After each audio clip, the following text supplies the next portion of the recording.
1993년 김영삼 대통령의 집권으로 시작된 문민정부는 군인 출신이 아닌 일반 국민이 수립한 정부라는 뜻을 가지고 있습니다. 이전까지는 군인 출신들이 정권을 잡았고 이 군인 정권과는 차별화된 정권이었습니다. 그러다 보니 정부의 주요한 직책들은 군 출신들이 배제가 되었습니다. 역사적으로 보게 되면 어느 나라든 대외적으로 불안정할 때는 군 출신들이 정권을 장악하게 됩니다. 하지만 평화 시대가 되면 군 출신들이 정부 요직에서 배제가 되는 것을 보게 됩니다. 본문은 솔로몬 정권의 인사들과 솔로몬 시대의 평화로운 모습을 기록하고 있습니다. 다윗은 사울의 영토를 3배 이상 확장시키게 되지만 성경의 표현대로 손에 피가 있던 정권이었습니다. 치열한 영토 전쟁이 활발하였고 권력을 두고 아들이 아버지에게 반란을 일으키고 또한 지파들이 연합하여 다윗에게 반란을 일으키는 등 여러 차례 전쟁과 내전을 겪었던 정권이었습니다. 그러다 보니 자연스럽게 정권의 실세들이 군 출신들이 정권의 중요한 자리를 차지하게 됩니다. 사무엘서를 마무리하면서 다윗의 마지막 말과 다윗과 함께했던 신하들의 이름을 기록한 사무엘하 23장을 보게 되면 사울의 용사 37명만 기록하고 있습니다. 다른 사람들은 기록하지 않고 용사들, 군 출신들만 기록을 하는 것을 보더라도 다윗 정권에서 이 군 출신들이 얼마나 중요한 그러한 자리들을 차지했는지 볼 수가 있습니다. 다윗 시대에 요압을 비롯한 이 군 출신들이 막강한 권력을 가지고 있었고 요압은 다윗조차도 두려워할 만큼 그러한 마음대로 행동하고 판단하여서 결국 다윗이 요압의 말을 억지로 듣고 그의 결정에 따라야 됐던 일들도 성경은 기록하고 있습니다. 그러다가 다윗이 죽고 솔로몬이 왕이 되자 이제 시대가 바뀌게 된 것입니다. 솔로몬도 나라를 많이 확장을 시키긴 하였습니다. 노란색으로 표시된 다윗의 영토에 보라색으로 표시된 솔로몬의 영토까지 더 많은 나라가 확장이 되었지만 다윗처럼 활발한 그러한 정복 전쟁은 펼치지 않았습니다. 물론 강력한 군사력이 필요하긴 하였지만 정복을 위한 군사력이 아니라 나라를 유지하고 국경을 지키는 데 필요한 그러한 필수적인 그런 군인 세력들만 필요했던 것입니다. 그러다 보니 자연스럽게 군인에 대한 의존은 떨어지게 되고 군 출신들을 나라의 주요한 자리에 앉힐 필요가 없었던 것입니다. 김영삼 대통령이 정권을 잡고 기습적으로 군대 사조직이라고 할 수 있는 하나회를 숙종했던 것처럼 다윗의 유언이 있었긴 하지만 솔로몬은 정권을 잡게 되자 요압을 제거함으로써 군대를 실질적으로 장악하고 지휘하였던 왕이 되었던 것입니다. 그래서 본문은 솔로몬 시대에 이 나라의 정부 요직들 그리고 관료 체계를 설명하면서 이렇게 시작하고 있습니다. 그의 신하들은 이러하니라. 즉 정부의 주요한 직책들은 이러한데 사독의 아들 아사리아는 제사장이다라고 말하고 있습니다. 사무엘하 23장에서는 모든 주요한 자리를 다 군인들, 다윗의 용사들을 언급하였지만 오늘 본문의 말씀에 보면 가장 먼저 언급하는 것이 사독의 아들 아사리아는 제사장이었다라고 말합니다. 사독의 아들 아사리아라고 표현되어 있지만 병행 구절인 역대상 6장에 보시면 아히미아스라는 이름으로 나오게 되는데요. 아마도 히브리어 문법상 이 아들이라고 하는 표현은 아들과 손자 그리고 자손들을 아우르는 광의적인 표현이기 때문에 아마 구약학자들은 사독의 아들 아시라고 하는 인물은 사독의 아들이었던 아히미아스의 아들, 즉 사독의 손자였다라고 생각을 하고 있습니다. 그래서 사독의 아들이라는 표현이 있지만 정확하게는 사독의 손자 아사리아가 대제사장이다라고 말하고 있는 것입니다. 솔로몬 정권의 가장 중요한 직책, 그리고 가장 먼저 언급되는 직책이 바로 대제사장입니다. 종교 지도자를 언급하고 있는 것입니다. 더 이상 솔로몬의 시대가 군인들에 의해서 이끌어가는 정권이 아니라 평화로운 그런 정권이 되었음을, 번영의 시대가 되었음을 말하고 있습니다. 이어서 3절을 보시면 시사의 아들 엘리호렙과 아이야는 서기관이 되었고 아일루스의 아들 요사밧은 사관이 되었다고 말합니다. 대제사장의 뒤를 이어 서기관과 사관을 기록하고 있습니다. 이 역시 더 이상 군인들이 정권을 장악하는 것이 아니라 문관 출신들이 정부의 주요한 요직들을 차지하고 있음을 보여줍니다. 시사라고 하는 사람은 이 다윗 시대의 서기관이었습니다. 그의 아들이 또한 솔로몬 시대에도 서기관으로 활동하고 있습니다. 요사밧은 다윗 시대에 함께 사관으로 있었던 사람입니다. 즉 대를 이어 아들 솔로몬의 시대에도 역시 사관으로 섬기고 있는 것입니다. 솔로몬은 부득이한 경우가 아니라고 한다면 다윗 시대에, 즉 아버지 때에 충성했던 사람들을 그대로 중용하고 평화로운 시대를 이어가고 있음을 보게 됩니다. 그리고 나서 4절에 이르러서야 요야다의 아들 분하야는 군사령관이다라고 말하고 있습니다. 다윗 시대의 서열 1위가 요압이었지만 솔로몬 시대에는 서열 3위가 군사령관이 된 것을 보게 되는 것입니다. 사독과 아비아달 이들이 다시 언급이 되는 것은 이들은 다윗 시대의 대제사장이었고 솔로몬 시대에는 아시리아가 대제사장이지만 아마 예우 차원에서 아버지 때부터 섬겼던 이 대제사장들을 예우 차원에서 언급하고 있는 것 같습니다.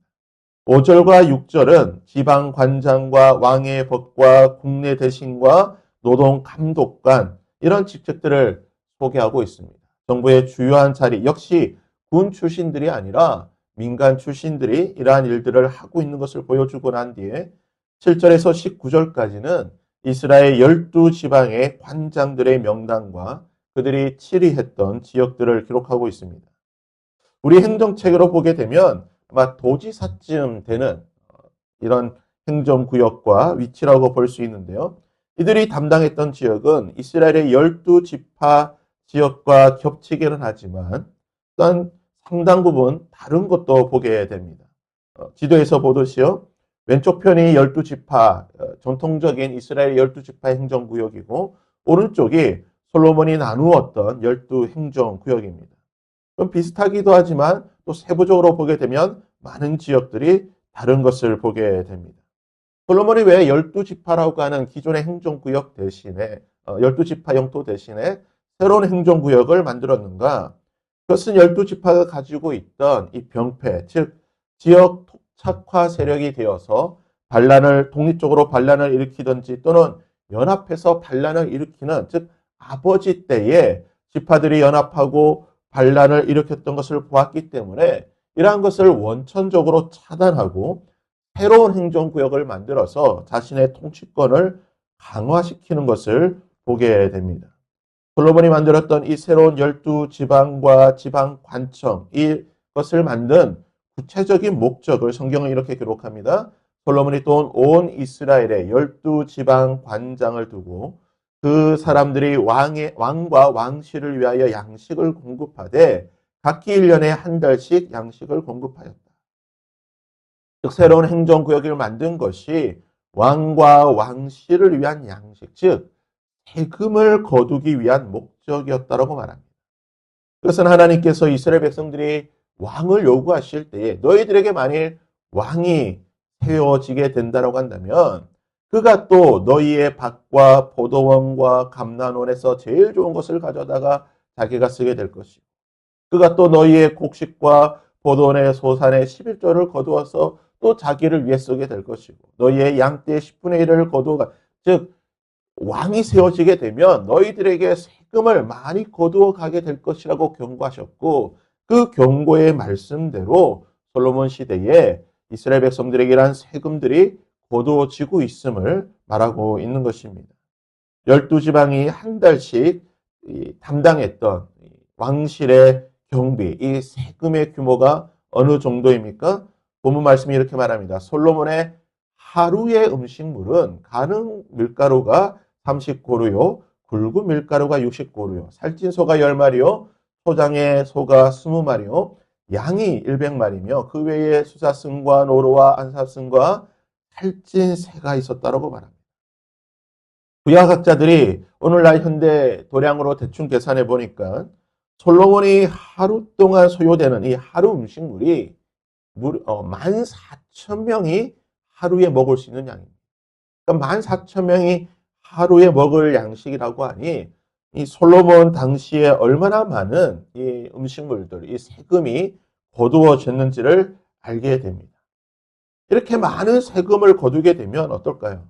백성들의 삶이 굉장히 피폐해지겠죠. 우리가 조선시대 보게 되면 과도한 세금과 수탈으로 인해 백성들이 고통당하는 기록들이 많이 보게 되는데요. 이러한 과도한 세금을 거두게 되면 백성들의 삶이 힘들고 괴롭고 또는 반역과 반란이 일어날 수밖에 없는데 성경은 이렇게 기록하고 있습니다. 유다와 이스라엘의 인구가 바닷가의 모래같이 많게 되매 먹고 마시며 즐거워하였으며 솔로몬이 사는 동안에 유다와 이스라엘이 단에서부터 부엘세바에 이르기까지 각기 포도나무 아래와 무화과나무 아래에서 평안히 살았다. 이처럼 과도하게 많은 세금을 거두었음에도 불구하고 인구수가 오히려 더 늘어나고 먹고 마시고 즐거워하고 포도나무와 무화과나무 아래에서 평안하게 살게 되었다.